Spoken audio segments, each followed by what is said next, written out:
Bonjour, merci d'écouter ce podcast. Nous sommes l'église évangélique baptiste La Bonne Nouvelle située à Dijon, au 8B rue Jules Viol. Nous serions heureux de vous y rencontrer un jour. Et nous vous souhaitons une bonne écoute.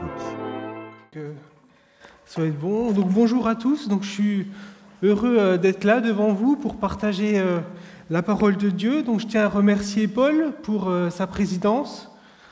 Voilà, l'unité, c'est important. Les chants étaient bien choisis également, puisque on va passer l'éternité ensemble. Donc, autant que ça se passe bien déjà sur Terre, parce que l'éternité, c'est long.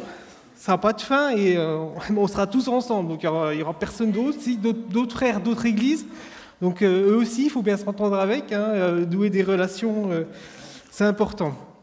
Et puis, donc, le message de ce matin, c'est sur l'évangélisation.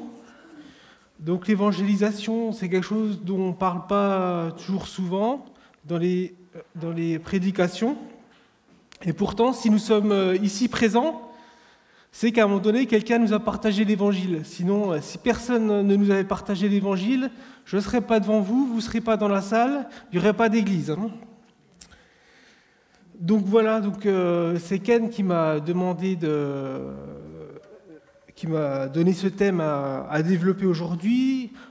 Il pensait que je serais plus à l'aise que lui pour le faire, mais en fait pas du tout, parce que c'est quelque chose de difficile pour chacun d'entre nous, ça demande beaucoup de sagesse.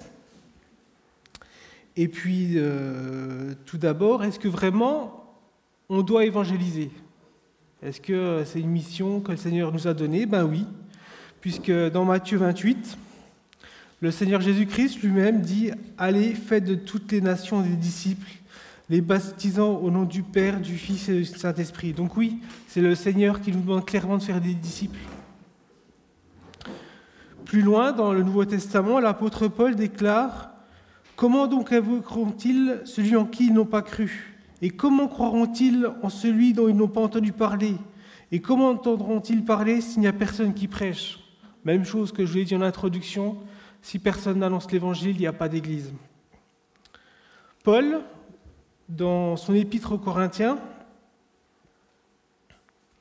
va même plus loin, puisque au chapitre 9, verset 16, il indique « Si j'annonce l'évangile, ce n'est pas pour moi un sujet de gloire, car la nécessité m'en est imposée, et malheur à moi si je n'annonce pas l'évangile. » Donc c'est Paul qui parle. Donc Paul, il avait un ministère très spécial.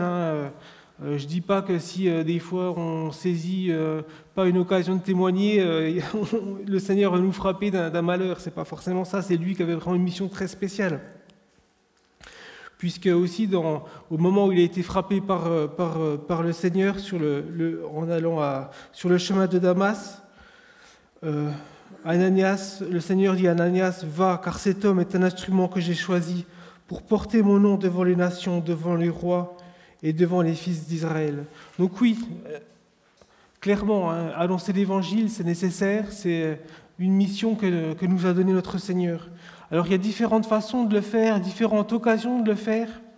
Il y a tout d'abord les personnes que l'on côtoie régulièrement, nos familles, nos amis, nos collègues de travail, nos partenaires de sport, bref, ceux que nous côtoyons régulièrement, eux, ils nous voient. Ils voient notre comportement, ils voient ce qu'on dit, et c'est là où on a un témoignage vivant, où véritablement on peut annoncer l'évangile par notre comportement déjà. Il y a d'autres occasions, des contacts fortuits, par exemple quand on est dans la rue, il y a un SDF, on lui donne une pièce, on lui donne un mot d'encouragement, ça peut être tout simple, ça peut être « Dieu vous aime », Dieu a des plans pour vous. Là aussi, on annonce l'évangile. Une personne malade, quand on apprend que quelqu'un est malade, qui n'est pas chrétien, on peut lui demander de prier pour elle. Là aussi, un moment de partager l'évangile. Ou bien un serveur, un vendeur avec qui on sympathise. Donc, avec ma femme et l'association des Gédéons, on a des Nouveaux Testaments, donc c'est l'occasion d'en donner un, de dire voilà, on est chrétien. C'est important pour nous la Bible et on peut partager l'évangile. Et puis il y a des évangélistes comme Paul qui ont vraiment un ministère qui c'est leur ministère. Et puis il y a les églises également ou inter-églises qui font des actions d'évangélisation. Donc c'est les concerts qu'on organise à certains moments à Noël ou ou à d'autres occasions, des soirées d'évangélisation. Là aussi, c'est un moyen d'annoncer l'Évangile.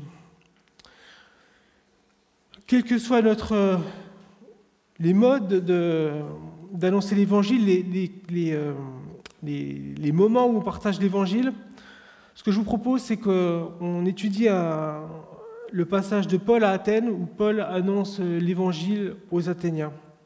Alors pourquoi se servir de l'apôtre Paul? Pourquoi lui? Déjà, c'est un apôtre choisi par Jésus-Christ sur le chemin de Damas, comme on l'a lu.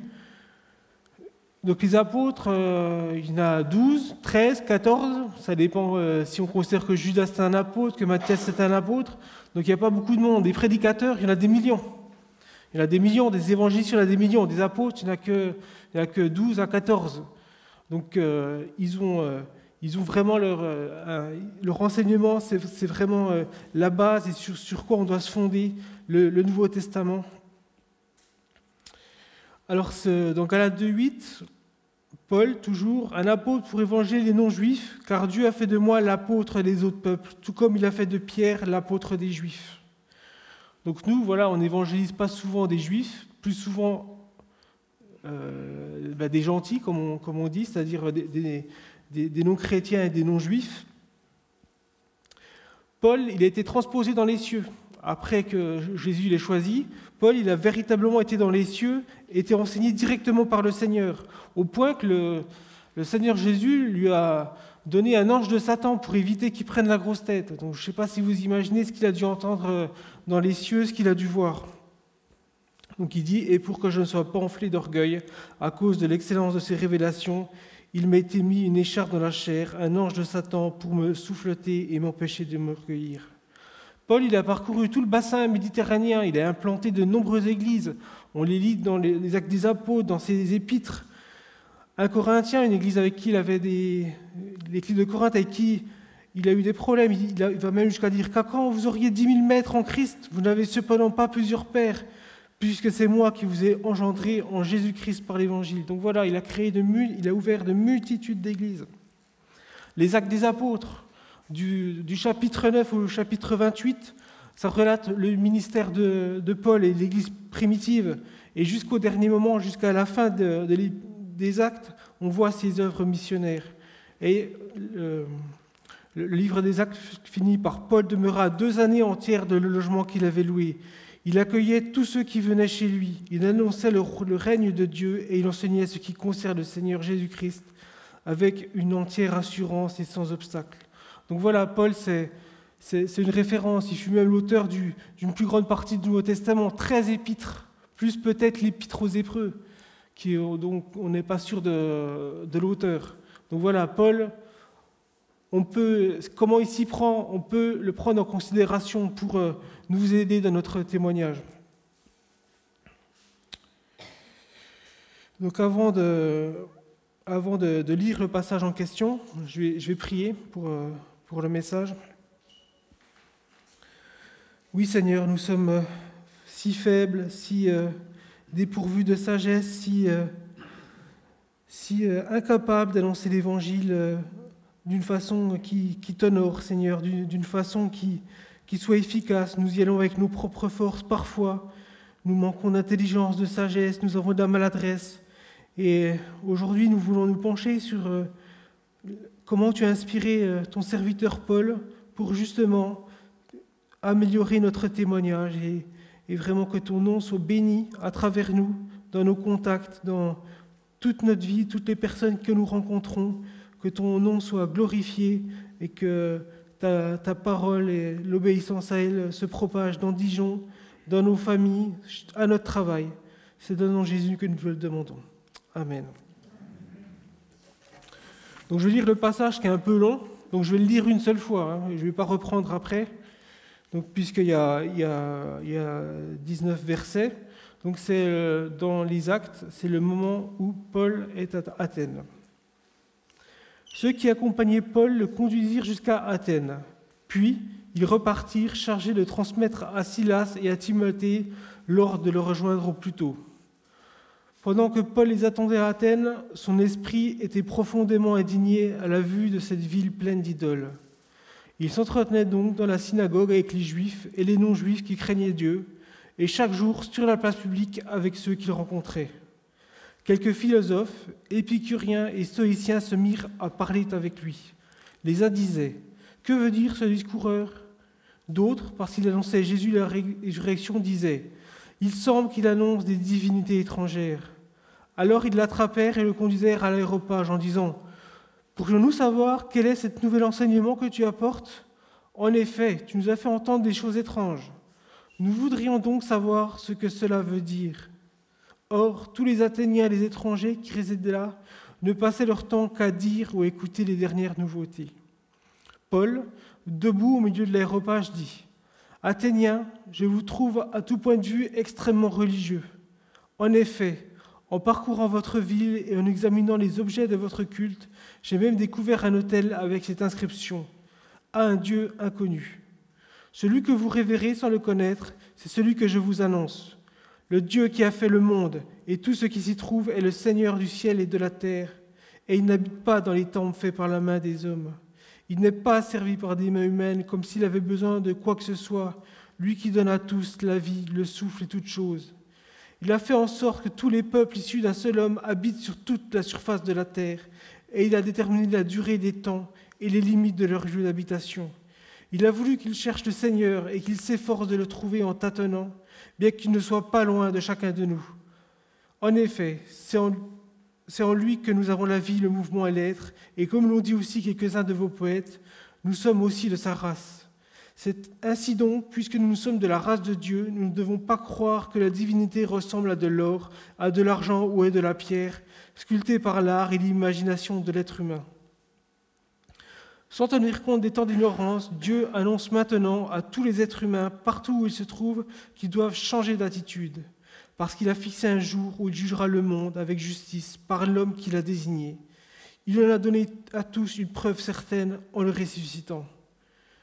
Lorsqu'ils entendirent parler de résurrection des morts, les uns se moquèrent et les autres dirent « Nous entendrons là-dessus une autre fois. » Ainsi, Paul se retira du milieu d'eux. Quelques-uns, cependant, se joignirent à lui et crurent. Parmi eux figurait Denis l'aréopagite, une femme du nom de Damaris et d'autres avec eux. Donc impressionnant, hein, l'argumentaire de Paul, c'est pas ça qu'on va développer, on va plutôt développer l'attitude de Paul, puisque le titre de mon message, c'est « Être disposé à l'évangélisation, l'exemple de Paul ». Donc on peut noter plusieurs choses. Tout d'abord, Paul, c'est pas lui qui décide de rester à Athènes, ça a vraiment été dirigé par les circonstances et par le Seigneur. Donc lui, il devait attendre ses amis évangélistes comme lui, et il était à Athènes. Alors qu'est-ce qu'il fait quand on a un contretemps? Ça nous arrive tous, un train qui arrive en retard, ou la queue dans un magasin, bref, on doit attendre, on est contrarié. Et qu'est-ce qu'il fait, Paul? Donc on est contrarié, donc ça arrive à tout le monde, parce que notre vie, c'est pas réellement celle qu'on imaginait 10 années auparavant. On est bien, là je suis à Dijon depuis 2009, il y a 20 ans je pensais, on m'aurait dit tu seras à Dijon pendant 13 ans, j'aurais pas cru. Donc les choses se passent pas forcément comme on veut, il y a des contrariétés. L'apôtre Paul, même dans son ministère, lui, tous ses plans ne sont pas imaginés. Pourtant, il était inspiré de Dieu, il était dirigé par Dieu, il était enseigné par Dieu.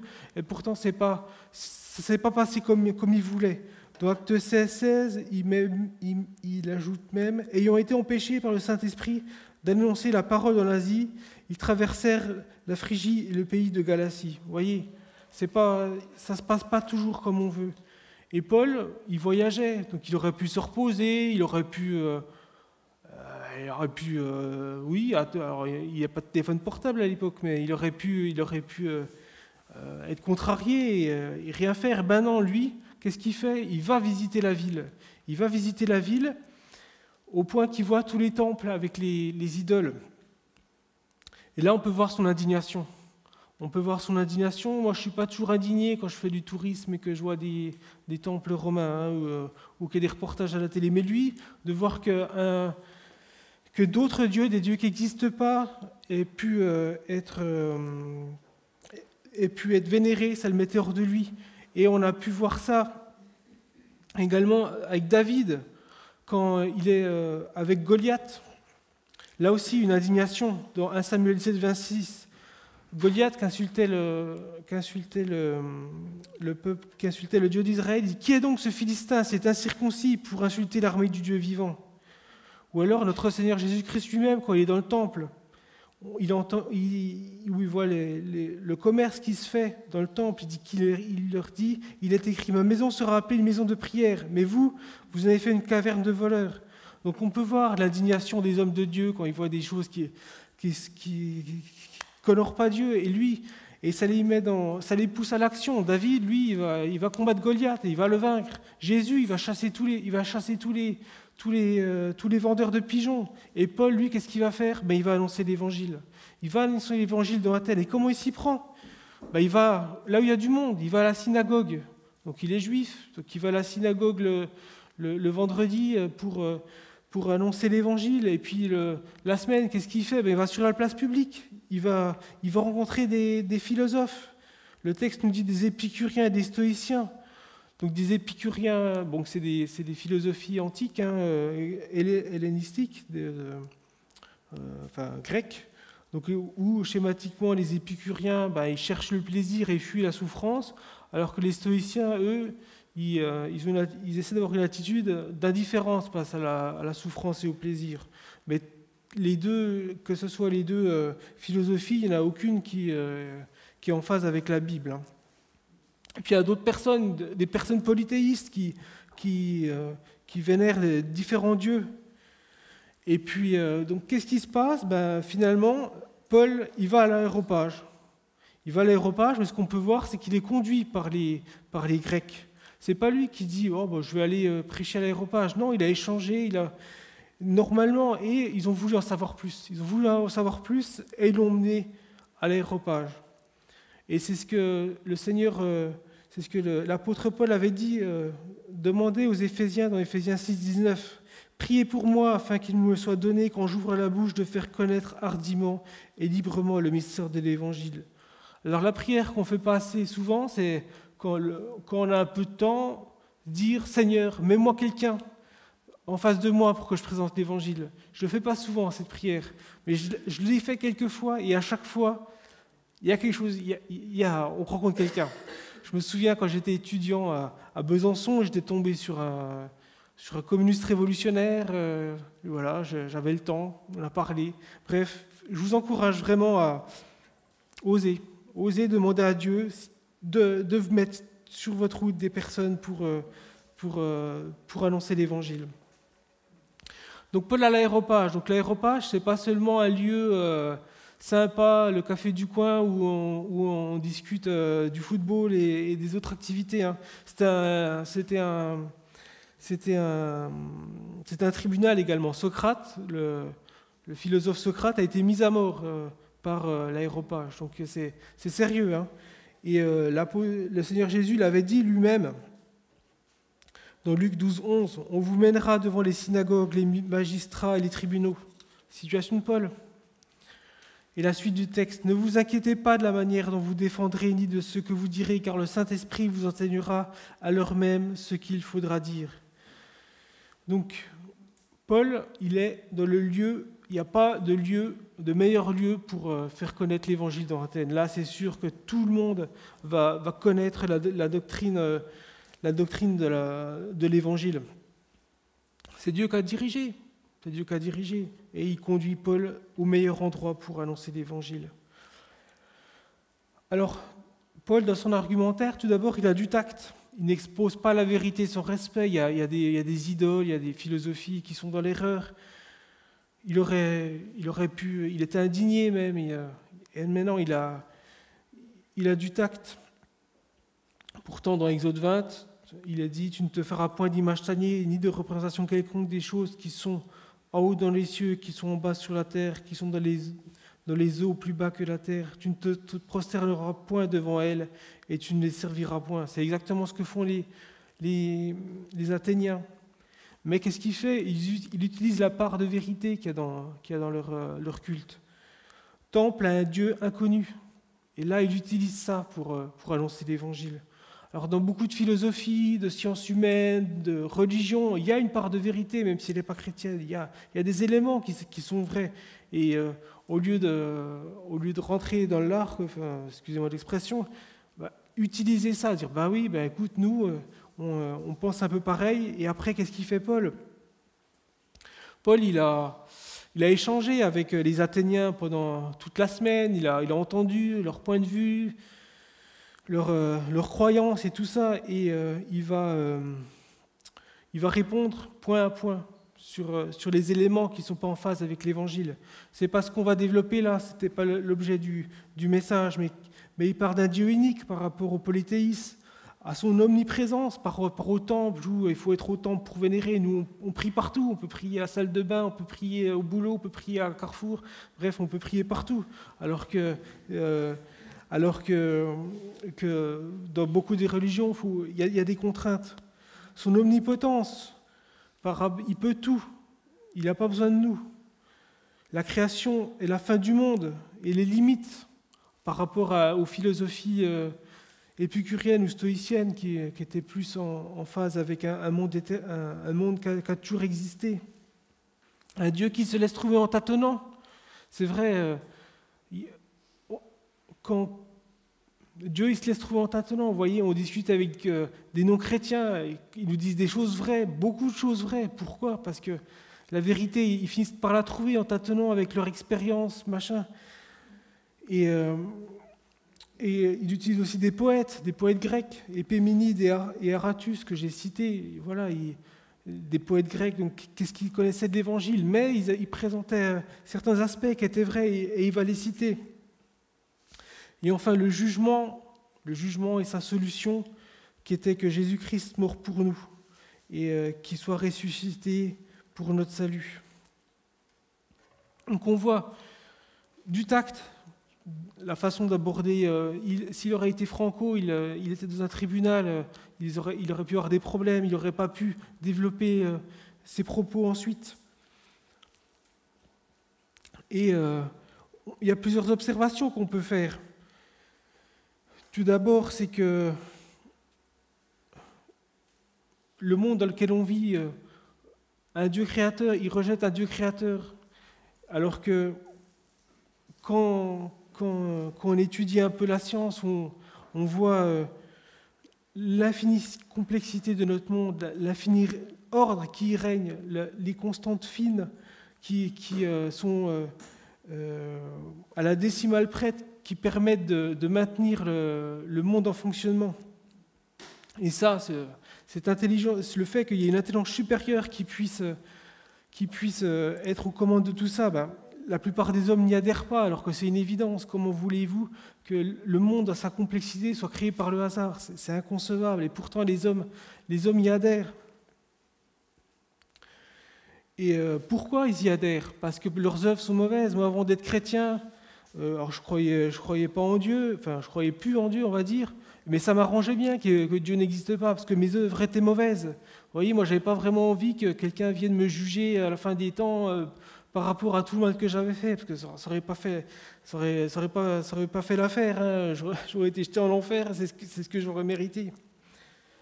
Et c'est ce passage dans Jean 3, 19 où il dit « Et ce jugement, c'est que la lumière étant venue dans le monde, les hommes ont préféré les ténèbres à la lumière parce que leurs œuvres étaient mauvaises. » C'est totalement ça. Quand on parle de jugement, les gens ne veulent plus entendre. Non, moi je préfère pas qu'il y ait de jugement. Pourtant, devant l'évidence d'un Dieu, qu'il existe un Dieu, c'est dans l'Épître aux Romains où l'apôtre Paul dit que personne n'a d'excuse à pas croire en Dieu, parce que quand on voit la beauté du monde, on n'a aucune excuse. Et pourtant, les hommes, ils veulent pas en savoir plus, alors que sur Terre, nous vivons combien d'années ? 80, 90, 100, 110, 120 ans maximum. D'ailleurs, c'est écrit dans la Bible, dans la Genèse, où Dieu a mis une limite au temps. Et effectivement, 120 ans, là il y a encore, on a vu une Française qui est la recordman de longévité, je crois, elle a 118 ans.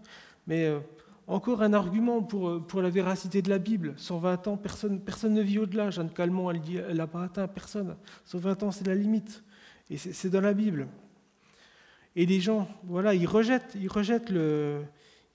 l'évangile alors que on vit 120 ans au maximum. Et l'éternité, comme je vous l'ai dit en introduction, c'est long. Et qu'est-ce qu'il y a de plus urgent que de savoir où on va aller à la fin de notre vie? Qu'est-ce qu'il y a de plus important? Rien. Et ensuite, Paul annonce l'œuvre salvatrice de Jésus-Christ et sa résurrection. En citant Actes 4, 12, on peut voir qu'il y a de salut aucun autre, car il n'y a sous le ciel aucun autre nom qui ait été donné parmi les hommes par lequel nous devions être sauvés. Alors c'est pas populaire ça, à notre époque où tout le monde pense que tout le monde va au paradis. Hein, il y a une chanson que vous connaissez aussi bien que moi à ce sujet. Et ou croire en pas trop faire le mal et croire vaguement en Dieu, ça suffit pour être sauvé. Mais non, c'est pas le cas. Puisque dans Jacques 2,9, il a dit « Tu crois qu'il y a un seul Dieu, tu fais bien. Les démons le croient aussi et ils tremblent. Même les démons, ils croient qu'il y a un Dieu qui existe. » Est-ce qu'ils sont sauvés, les démons? Bien sûr que non. Et en conclusion, au sujet de son message de Paul, on peut voir les effets. Donc, pas beaucoup de personnes converties. Hein. Certains se moquent. Donc ça, c'est l'équivalent de la parabole du semeur, où c'est le semeur sème, ça tombe sur le chemin, et le diable arrache tout. Il se moque. Les oiseaux mangent.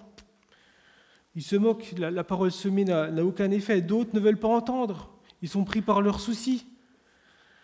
Et la parole du semeur, c'est quand on sème et que ça va dans les branches et les épines où c'est étouffé.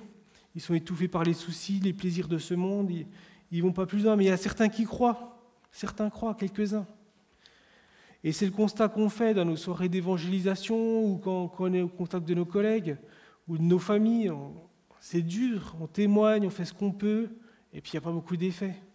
Et Paul, dans toute sa sagesse, dans toute sa science, il n'a pas eu beaucoup plus de succès que nous. Alors est-ce que c'est de la faute de Paul que les autres ne se convertissent pas? Je vous l'ai dit, Paul, en évangéliste, il n'y avait pas mieux. S'il y a une église qui existe dans le monde actuel, c'est en grande partie par son ministère. Mais non, beaucoup d'appelés et peu d'élus. Alors qu'est-ce que nous devons faire? Arrêter d'évangéliser? Non, nous ne devons pas baisser les bras, persévérer dans la prière. Prier pour nos familles qui ont le cœur endurci, nos collègues de travail qui se moquent. Prier pour lui. Et puis annoncer l'évangile quand le Seigneur nous le permet. Alors il faut y aller, faut le faire avec zèle, mais avec sagesse. Car les temps deviennent difficiles et de plus en plus incertains. Qu'est-ce qui va bien dans le monde actuellement? Honnêtement, sur quoi on peut se reposer à part sur Jésus-Christ qui nous attend au paradis? Il n'y a rien. Économie, la bourse, elle fait comme ça. La guerre, vous en savez quelque chose. La famine, voilà. Le climat, je ne suis pas sûr que dans 2050, la vie sera encore possible sur Terre, au rythme où ça va. Donc il n'y a rien qui va. Et il y a certains qui ont soif, il y a certains qui attendent justement qu'on leur annonce l'Évangile.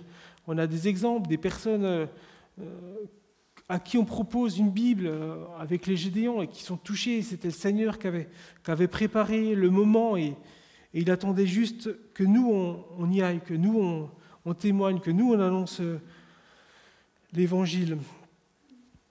Et ça, c'est dans Éphésiens 2,10. Encore un verset, car nous sommes son ouvrage et ont été créés en Jésus-Christ pour de bonnes œuvres que Dieu a préparées d'avance afin que nous les pratiquions. Donc les bonnes œuvres, ça en fait partie, annoncer l'Évangile. Quand on a une occasion, il faut la saisir. Faut pas. En France, on ne risque pas grand-chose, annoncer l'Évangile. Alors on est embêté avec la laïcité, mais ce n'est pas grand-chose par rapport à ceux qui se font assassiner, ceux qui se font jeter en prison. Nous, on peut y aller. Alors Comment annoncer l'Évangile? En étant bien disposé, comme l'apôtre Paul. Avoir conscience que c'est Dieu qui dirige les circonstances, un contretemps. Ça peut être... je vais citer quelque chose qui m'est arrivé vendredi. Je suis allé acheter une pâtisserie et il y a la vendeuse, c'était la Toison d'Or, et la vendeuse qui s'en va. Alors elle avait l'uniforme, donc j'ai vu que c'était elle, j'arrive, je dis mince, je vais devoir attendre. Donc j'attends, et elle arrive, machin, elle s'excuse, bon, pas de souci. Je prends la pâtisserie, puis elle m'offre un macaron. Et moi, j'avais pas de Nouveau Testament. Elle m'offre quelque chose, la perche était tendue pour que je dise, écoutez, moi je vous fais un cadeau, je vous offre un Nouveau Testament. Je ne l'ai pas fait, je l'avais pas sur moi. Donc voilà, être prêt à annoncer l'Évangile. Un contretemps n'arrive jamais par hasard. S'intéresser aux personnes, leur culture. L'apôtre Paul, il a échangé pour avoir son argumentaire. Il a dû avoir connaissance des philosophies, des croyances des personnes. Il connaissait même certains poètes grecs. Donc s'intéresser aux personnes, à leur culture, à leurs coutumes, et puis annoncer avec sagesse, en respectant les croyances des autres, ce qui n'est pas toujours évident. On peut être indigné, comme l'apôtre Paul l'a été avec les temples. Pourtant, il n'est pas rentré dans l'art, il a laissé descendre, et après, il y allait avec tact. Donc pas y aller sous le coup de l'émotion, y aller avec sagesse, et ni trop, ni pas assez. Je vais vous citer un exemple. Au niveau du témoignage, alors je suis médecin, donc au niveau du témoignage dans le monde médical, une association dont je fais partie organise la formation saline. Donc le principe, c'est, si vous savez, on a une proportion de 9 pour 1000 en NaCl, en chlorure de sodium dans le corps. Donc 9 pour 1000, c'est la concentration. Et donc, les perfusions, souvent, c'est 9 pour 1000, le sérum physiologique, comme on l'appelle, on le perfuse à 9 pour 1000. Et le principe, c'est pareil, il y a une juste concentration pour annoncer l'évangile, ni trop ni assez. Si on injecte pas assez de sodium ou trop, il y aura des conséquences, notamment au niveau cérébral. Donc, c'est le même principe, quand on annonce l'évangile, avec sagesse, juste ce qu'il faut, pas trop, sinon on va perdre notre auditoire ou on va aller dans les conflits, et assez, parce qu'il faut témoigner, il faut annoncer l'Évangile, il faut le faire, et il faut le faire avec fidélité. Vous voyez, l'apôtre Paul, même si c'était pas bien reçu, qu'est-ce qu'il a fait ? Il a annoncé Jésus mort sur une croix et ressuscité. Il a annoncé le message de l'Évangile, alors que des fois on pourrait dire, écoutez, voilà, vous croyez en Dieu, nous aussi, et puis top. Non, avec sagesse, annoncer la différence, annoncer ce qui sauve. Parce que dans la théologie naturelle, comme je vous l'ai dit, croire en Dieu, ça suffit pas, même les démons le font. Donc non, annoncer Jésus-Christ, c'est ça qui sauve, c'est ça qui fait la différence, c'est rien d'autre. C'est Jésus-Christ mort sur la croix et ressuscité au 3e jour.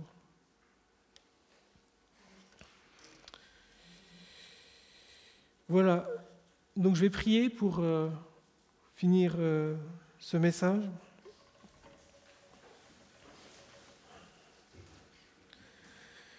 Oui Seigneur, c'est bien difficile pour nous de savoir comment nous y prendre, de savoir quand parler, quand se taire, quand entrer en conflit, quand démontrer nos arguments, Seigneur. Mais nous avons besoin de ton esprit en abondance qui nous enseigne et qui nous montre les moments et les paroles à dire pour annoncer ce message qui sauve, Seigneur, ce message aussi important. Il n'y a rien de plus important. Tu vois les nouvelles qu'il y a à la télé à longueur de journée, pourtant il n'y en a pas une aussi importante que toi, mort sur la croix et ressuscité au 3e jour.